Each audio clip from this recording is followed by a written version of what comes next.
Hello everyone, my name is Maria, and today I'm going to be creating a video on how to walk you through creating your own Pixton toon comic that you can one day do with your own students. Pixton is actually an easy to use program that any elementary school student can use. It's engaging and visually pleasing, so let's get started. Well, you're going to want to start your Pixton account and go in and click New Comic. Doing that is going to give you all these options. And the first thing you're going to want to do is choose your background. There's many options from abstract background to a weather to a photo.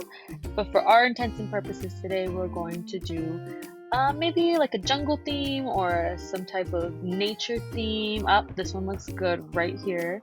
We're going to pick this one. And then we're going to choose our characters. You can add person, toon. For ours today, we're going to do creatures. We're going to do at least 2. Our first one is going to be, I think, this goat. This goat is really cute. So now you're going to want to adjust it. It gives you the option in the actual video itself.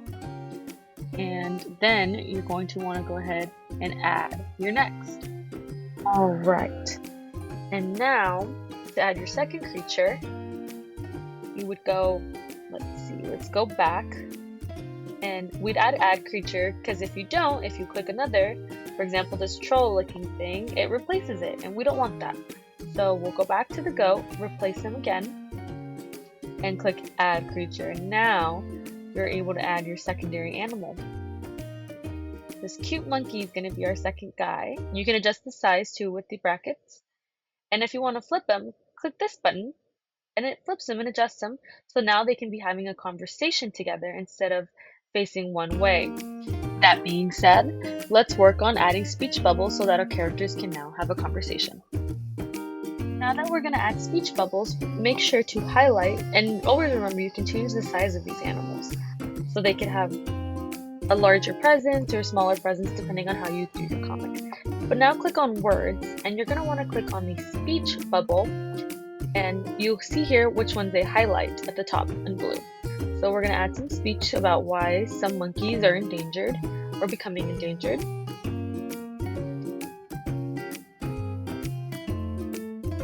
Here we go.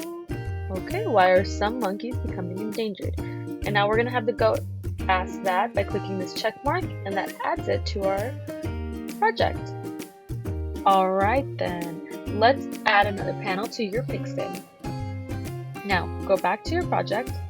And we're going to do a transition here. So from the goat to the monkey, we're going to have a response. So go down to this add, and it's going to duplicate your panel. So we don't want that. So you can, of course, edit between panels by clicking them. So we're going to edit the second panel and click on our speech bubble. That's how it's so easy for elementary students. And we're going to delete the speech bubble. And you see how we're highlighted on the goat? We're going to highlight the monkey now, as you can see. And now we're going to have the monkey respond. And his response, let's see, what type of monkey is, becoming endangered. Let's spell that right.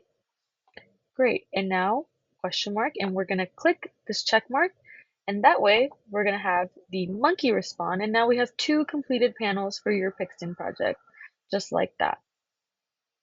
Okay, and now, let's pose your character.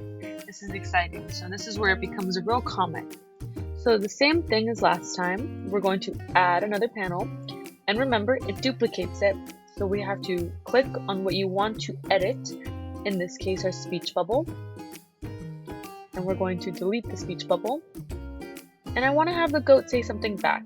So in this case, to answer the monkey's question, let's say the brown spider monkey, which is an animal that is becoming endangered in the wild, so the brown spider monkey.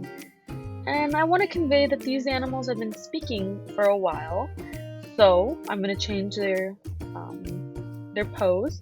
So right now, I click on the goat, and that's what makes it very easy with the program like Pixton, is that you click on them and you can see all kinds of things, body poses, it takes you right to that.